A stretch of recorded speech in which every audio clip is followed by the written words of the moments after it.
है कि जब आगे चुनाव आएंगे तो अब हमें वो ज्वाइन करें, मैं ज्वाइन कर लूँगा। अगर बीजेपी मुझे कहेगी तो पैक निकाल दें।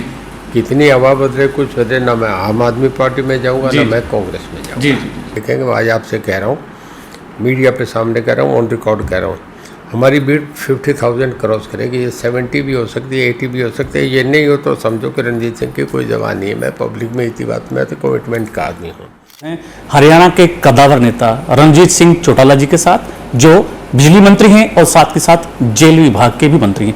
आइए उनसे बात करते हैं। सर नमस्कार। बताइए। धन्यवाद, थैंक यू जी, बहुत बढ़िया। रैली की तैयारियां चल रही, प्रगति रैली की किस तरीके की तैयारियां चल रही हैं?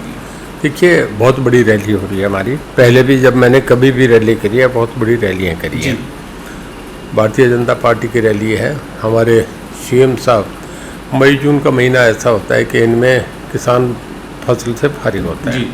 हालांकि गर्मी रहती है, पर हमेशा सभाएं इन्हीं दिनों में होती हैं। थ्रू आउट हरियाणा रैली कर रहे हैं। हमारा भी एक सिरसा में पीछे आए थे कोई एक हफ्ता पहले, तो हमें एक सौगात दे गए थे 368 करोड़ रुपए।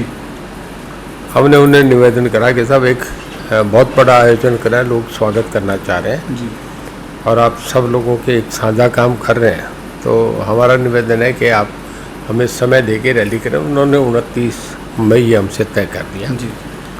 बहुत बड़ी रैली होगी। मैं समझता हूँ कि सरसा के इतिहास में सबसे बड़ी रैली होगी। बात की है आपने सौगात की, 2018 के बाद एक सौगात दी गई थी हरियाणा के लोगों को, किसानों को, बिजली में बिलों में छूट की। क्या वो रैली के माध्यम से दोबारा सुनने को मिलेगी किसानों को? देखिए, नहीं, जो अच्छी चीज़ है वो तो हम रोज़ कहते ही हैं टीवी में। सीएम साहब ने भी कह दिया था। अभी पिछले दिनों में क्राइसिस था पूरे नॉर्दर्न इंडिया में, 16 स्टेट में क्राइसिस था। गर्मी एकदम आई थी। दिल्ली में तो 1901 के बाद सबसे बड़ा रिकॉर्ड टूटा था, 49। कभी अप्रैल के महीने में 47 टेम्परेचर नहीं होता, 47 टेम्परेचर था। तो थोड़ा सा झटका आया था, हमारे भी आया, पर सीएम साहब ने कहा कि नहीं, इसे रणजीत सिंह जी 1 हफ्ते में करो। मैंने लोगों से कह दिया। हमने 4 ही दिन में सब मैनेज कर लिया। बाकी स्टेटों में आज भी कट लग रहे हैं, 8 घंटे, 7 घंटे, 6 घंटे। पंजाब में देखें, हमारे यहाँ उसके बाद आप गुड़गांव और फरीदाबाद चेक करें, हमारी पूरी इंडस्ट्री धनाधन चली है। 1 मिनट का भी कट नहीं है। डोमेस्टिक कट, एग्रीकल्चर सेक्टर में कोई कट नहीं है। पूरी बिजली 24 घंटे दी जा रही है। जी, बात बिजली की है, बिजली के कटों की है।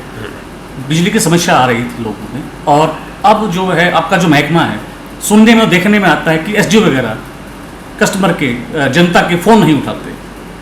देखिए, फ़ोन उठाते नहीं उठाते इस बात से देखी नहीं जाती। इंडिविजुअल एक्शन है, कहीं उठाए नहीं उठाए मैं नहीं कह सकता, पर किसी चीज़ का ग्राफ देखा जाता है टोटल परफॉर्मेंस से। हमारी पूरे देश में जो डिस्कॉम कंपनीज है 41 है जी, और हम 15वें 17वें पायदान पे थे जी। आज हम 5वें और 6ठे पायदान पे आ गए। गुजरात की 4 कंपनी 1 नंबर पे, उसके बाद हम नंबर 2 पे हैं। स्टेट वाइज देखें, ये 15-17 से अगर हम ऊपर गए हैं तो कोई कारण होगा ना। नंबर 2, हमारा लाइन लॉस 31.17 था जी, आज हमारा घट के 13.46 है, 13.5 से भी नीचे आ गया। जब 1% लाइन लॉस कम होता है तो हमारा 380 करोड़ रुपये रेवेन्यू बढ़ता है जी। नंबर 2, जब कांग्रेस गवर्नमेंट थी तब 37,000 करोड़ घाटे में था पावर डिपार्टमेंट। आज हम 2,000 करोड़ रुपये प्रॉफिट में। अब इसमें कहाँ रहता है जो ने फ़ोन सुना या जे ने नहीं सुना, इस बातों के तो इंडिविजुअल शिकायतें कभी ख़त्म होगी नहीं। बात हमने कांग्रेस से भाजपा की है। भाजपा, कांग्रेस में आप रहे हैं, कांग्रेस में भाजपा में क्या फ़र्क देखते हैं आप? देखिए, कांग्रेस एक फैमिली का रूल था जी। एक नटवरसिंह जी ने किताब लिखी है कि वेन एवर एनी मिनिस्टर और senior member parliament visit prime minister's house जी, they treat them as the servant of the family जी। यहाँ ऐसा कुछ नहीं है। यहाँ तो सब कुछ नरेंद्र मोदी जी को परफॉर्मेंस को मिल रहा है। कभी किसी प्राइम मिनिस्टर का विदेश में ऐसा स्वागत नहीं हुआ जी। 2 साल के बाद भी फिनलैंड में गए, आपका इसमें जर्मनी में गए, अभी जापान में गए हैं। हर जगह मोदी के नारे नारे आज भी लग रहे हैं। किसी प्रधानमंत्री का इस देश में हमने होते नहीं देखा। हमारा फॉरेन पॉलिसी में एकदम देश को बहुत ऊपर उठाया है। उसके बाद हमारा जीडीपी बढ़ा है, फॉरेन एक्सचेंज हमारा बढ़ा है। इन्हीं बातों से क्राइटेरिया। अभी नीति आयोग ने पिछले दिनों एक जारी करा है जिसमें नीति आयोग प्लानिंग कमीशन है। जब हम अपनी स्टेट का पूरा बजट लेके जाएंगे कि हम 2 लाख करोड़ रुपया हम स्टेट के अपने रिसोर्सेज से हम खर्च करेंगे, तो हमें 2 लाख करोड़ ही प्लानिंग कमीशन या जिसे नीति आयोग है वो हमें देता है। उन्होंने ये कहा है कि पूरे देश में जो बड़ी स्टेट है उसमें सबसे फास्ट ग्रोइंग नंबर 2 पे हरियाणा आ रहा है। जी। तो हम बहुत अच्छा परफॉर्म कर रहे हैं। निकाय चुनाव की बात चल रही है, आपकी जो पार्टी है, पार्टी सिंबल पे चुनाव है? देखिए, बीजेपी सामने कोई विकल्प है ही नहीं। जी। एक ऐसा समय था 87 में जब राजीव गांधी का डाउनफॉल था, बोफर्स का मामला आ गया था। उस वक्त एक वैक्यूम आया था दिल्ली में। देवीलाल हरियाणा से चुनाव जीत के गए थे, स्वीप हुआ था। जी। ऊपर NTR, चंद्रशेखर, VP सिंह और आपका हेगड़े, मुलायम सिंह, लालू, पूरा देश इकट्ठा हो गया था। देवीलाल सबसे बड़ा पिवट बने थे। देवीलाल तो हरियाणा लीड करता है हमेशा किसी को, तो उस वक्त वो एक ऑल्टरनेट बन के सामने आया, VP सिंह प्राइम मिनिस्टर बने। तो मेरा कहने का मतलब कि हमेशा से कांग्रेस का तो एक डाउनफॉल है। एक मैं हिस्ट्री का स्टूडेंट रहा हूँ, एक आता है बाबर, हुमायूं, अकबर, जहांगीर, शाहजहाँ, औरंगजेब, एक सल्तनत पूरी थी। उसके बाद मोहम्मद शाह रंगीला आए, उसे पता ही नहीं था कि दाएं कौन है बाएं कौन है। कांग्रेस का भी ये हालत हो रही है कि जिसे बनाया जा रहा है उसे पता नहीं कि उसे कोई जानता नहीं, जो बना रहा है उसको पता नहीं मैं किसको बना रहा हूँ। जी। नॉन एंटिटी की एक पूरी टीम बन गई जो तमाशा हो रही है। कांग्रेस ने नया प्रदेश अध्यक्ष बनाया, उनके बारे में क्या कहना है आपका? कांग्रेस को किस माने पर? मैं आपसे एक सवाल पूछता हूँ, ईमानदारी से जवाब देना। जी। अगर 1 महीना पहले वो अध्यक्ष आपके सामने खड़े होते, किसी शहर की गली में खड़े होते, कोई पहचान था क्या? सच बताना। जी। नहीं, मैं पूछ रहा हूँ, बताओ। नहीं पहचान। अब तो उसके होर्डिंग लग रहे हैं, अब तो वो रोज TV पे उसका इंटरव्यू आ रहा है तो पहचानते हैं। मैं वही कह रहा हूँ ना, हुड्डा साहब के साथ भी यही हुआ। जब सोनिया गांधी बनाती थी तो अशोक तंवर को बना दिया, कोई नहीं जानता था। जी। मौलाना साहब को बना दिया, फिर आगे चल के शैलजा को बना दिया। ये किसी गांव में सरपंच का इलेक्शन नहीं जीत सकते, इनका कुछ था ही नहीं। तो ऐसे फिर हुड्डा साहब ने भी ये करा कि कांग्रेस का कल्चर तो ना बदले, उन्होंने वही अपना आगे शुरू कर दिया। अशोक तंवर का नाम लिया आपने, अशोक तंवर जी का नाम लिया आपने, कांग्रेस छोड़ के तृणमूल में गए हैं, अब आप पार्टी में आए, किस माने पर देखते हैं आपके साथ? नहीं, वो अपनी अपनी पार्टी का मामला है, कौन आदमी किसमें करे, अरे करे। हम अपने ही घर में 6 जगह हैं, अलग अलग पार्टीज में बैठे हैं, इस पर मैं कोई टिप्पणी नहीं करूँगा। हर आदमी का अपना अधिकार है, फंडामेंटल राइट है, कौन आदमी किस पार्टी में जाना चाहिए। देखिए, राजनीति की परिभाषा है कि जहाँ विचारों का विरोधाभास होगा उसे प्रजातंत्र कहते हैं। जी। हर आदमी का अपना है कि जिसे कौन अच्छा लगे। आजकल हस्बैंड भी वाइफ को नहीं कहता तुम उसको वोट डाल के, वो कहता है मैं डाला है, तुम तेरा वोट डाला। जी। बात आती है निकाय चुनाव की, उसमें जेजेपी और बीजेपी गठबंधन सरकार, टिकटों का आवंटन कैसा रहेगा? देखिए, मैं इंडिपेंडेंट हूँ। जी। बीजेपी और जेजेपी के पार्टी के प्रेसिडेंट आपस में बैठ के तय करेंगे जी। गठबंधन में लड़ेंगे या इंडिपेंडेंट लड़ेंगे। मेरा काम है, गठबंधन का होगा तो सब जगह सपोर्ट करने जाऊंगा, अगर गठबंधन का नहीं है तो जहाँ बीजेपी के कैंडिडेट होंगे उन्हें सपोर्ट करूँगा। आज देखने को मिला है कलायत के अंदर भाजपा एक नेत्री हैं अपने और नेताजी हैं जेजेपी के, उनके समर्थकों में आपस में ईंट और लठ चले हैं। क्या ये पार्टी का आपस में ही गरेकले नहीं है? देखिए, कमलेश ढांडा जी के समर्थकों का ऐसी घटनाओं पे हमारा कोई टिप्पणी करना बनता नहीं। किसमें कौन, कहीं भाई लड़ पड़ते हैं, हस्बैंड वाइफ लड़ पड़ते हैं, ये एक सोसाइटी का एक पार्ट ऑफ लाइफ है, उसमें कौन क्या करे। 2 दोस्त लड़ पड़ते हैं, उस पर क्या टिप्पणी करेंगे, कोई बात दिखती नहीं। दक्षिणी बिजली वितरण हरियाणा निगम और उत्तर हरियाणा निगम, इनमें सोलर के जो पैनल लगाए जाए उनमें जो रियायतें होती हैं उनमें बहुत फ़र्क देखने को मिल रहा है। देखिए, अलग अलग हैं जी।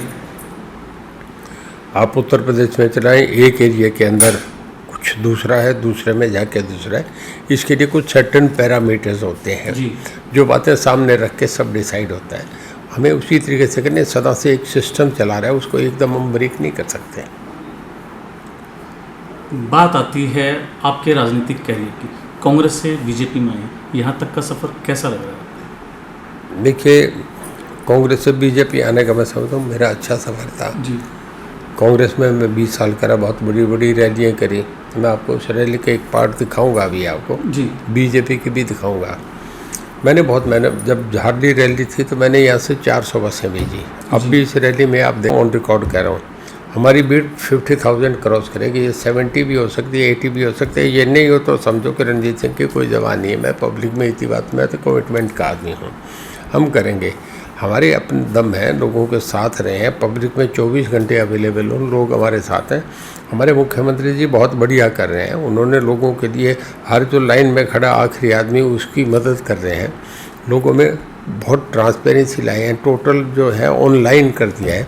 इस बात करके लोग उनसे प्यार करते हैं, लोग खूब जुटेंगे, ज़बरदस्त भीड़ जुटेगी। आप जेल मंत्री भी हैं, जेलों के अंदर अक्सर पाया जाता है कि मोबाइल मिलने की घटनाएं मिलती रहती हैं, इस पे पाबंदी लग पाएगी क्या? मैं आपसे एक सवाल पूछूं, 70 एकड़ की जेल है जी, 100 एकड़ की जेलें भी हैं।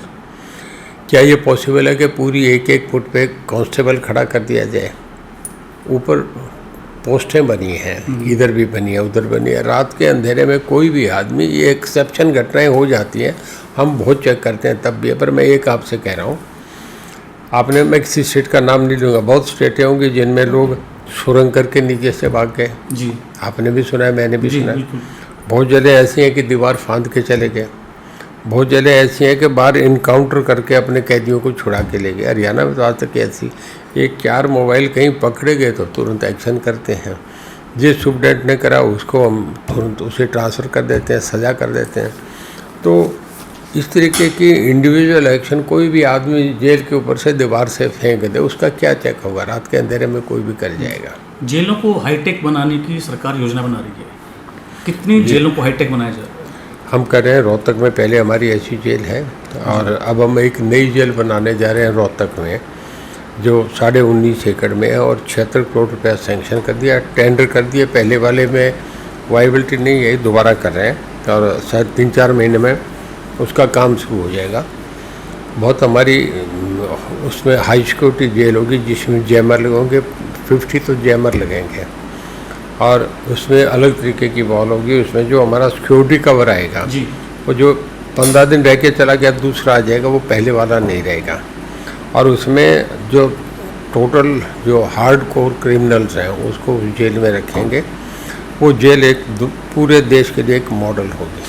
आपने की कैदियों को वहाँ रखने की बात, जेल के अंदर पेट्रोल पंप भी लगाए जा रहे हैं सरकार के द्वारा। लगा रहे हैं हम। एक पेट्रोल पंप का उद्घाटन 31 को मैं कर रहा हूँ, जो पहला है कुरुक्षेत्र में लगाया जी। 10 और है हमारे सामने जिन्हें हम चूज कर रखे हैं, जिन्हें हम आगे जल्दी शुरू कर देंगे। इसका ये है कि लोगों में एक तो ये है कि यहाँ प्योर सामान मिलेगा, इसमें मिलावट नहीं होगी। ये एक मैसेज है कि गवर्नमेंट का किसी ने अपना खाना नहीं, तो एक तो लोगों में एक हमारी गुडविल बनेगी जी। सबसे ज़्यादा मोटिव हमारा वो ये है कि जेल में जो लोग हम उन्हें नहीं समझते ये कहती हैं, हम ये समझते हैं कि इन्हें अच्छे रास्ते में डालें, उनमें कॉन्फिडेंस क्रिएट करें। वो उस अंदर जो जेल की है उसमें वो डिप्रेशन में नहीं जाएं। हर घर के अपने हालात हैं, तो उन्हें हम जो टाइम से पैरोल से गया वापस आ गया, जिस आदमी का कंडक्ट बहुत बढ़िया रहा है जेल में, जो आदमी बहुत ओबीडियंट रहा है, जिस आदमी ने कभी किसी से झगड़ा नहीं करा, जिसके खिलाफ 0 कंप्लेंट है, उन आदमियों को हम बाहर पेट्रोल पंप पे ड्यूटी पे लगाएंगे। वो जब ड्यूटी पे होंगे तो पेट्रोल डालने के बहाने उनके घर वाले भी नमस्ते कर जाया करेंगे। उन्हें अंदर की दुनिया से एक बार एक अच्छा बदला हुआ वातावरण मिलेगा। वो जब अंदर जाके दूसरों को कहेंगे कि बड़ा अच्छा लग रहा है बाहर, अंदर से तो तुम वहाँ तो 4 दीवारी देख लो, कुछ है ही नहीं अंदर। दिन में बंद, बाहर को ना 2 घंटे बाहर निकालो फिर बंद, और वो आदमी 24 घंटे बाहर रहेगा तो उसको लाइफ तो देखेगा अलग मिलेगी। वो जब अंदर कहेगा तो अंदर वालों को एक मोटिवेट करेंगे, वो ये समझेंगे कि हम भी अच्छे बने, हम जेल के लोगों का कॉन्फिडेंस जीते हैं, स्टूडेंट का, ताकि हमें भी ये मौका मिले। हमारी इसमें मेन इस पर थ्रस्ट अपॉन कर रहे हैं कि वो लोग अच्छा बनने के लिए बना। हमारा काम ये है कि उन्हें कैदी नहीं, वो अपने जीवन में बड़ी आदमी बन के बाहर जाए। ओम प्रकाश चौटाला जी के आय से अधिक संपत्ति के मामले में फैसला आना है, इसके बारे में क्या कहेंगे? देखिए, चार्ज लगा है जी, मैं ये भी जानता हूँ, थोड़ी हो या ज़्यादा सजा हो, क्योंकि सब जुडिश मैटर है, उसमें मेरा ज़्यादा कहना नहीं बनता। पर बड़े भाई हैं, मेरे से 11 साल बड़े हैं, मेरी एजुकेशन का भी उन्होंने देखा और पेरेंटली मेरा उनका वो रिश्ता रहा है, तो मुझे तो पीड़ा तो है उनकी। पर अब कोर्ट है उसमें हम कुछ कर नहीं सकते। आगे उनके लिए ऑप्शन है कि वो आगे जाएं, पैरोल मिले। हर आदमी महसूस करता है कि इस एज में जो आदमी 88 साल की उम्र में वो हैंडीकैप्ड हो। उन्होंने कहा भी है कोर्ट में उनके वकील ने कि मुझे कपड़े मैं नहीं बदल सकता, मुझे लेटने में मुझे हेल्प चाहिए, बाथरूम जाऊँ मुझे मदद चाहिए। तो देखिए कोर्ट क्या व्यू लेता है, ये तो मैं नहीं कह सकता। आप हरियाणा के बिजली मंत्री हैं, बिजली मंत्री होने के नाते आपको क्या लगता है कि हरियाणा की जनता के लिए और क्या क्या करना चाहिए? देखिए मैंने 2.5 साल में आके बहुत बेस्ट परफॉर्म करा है जी।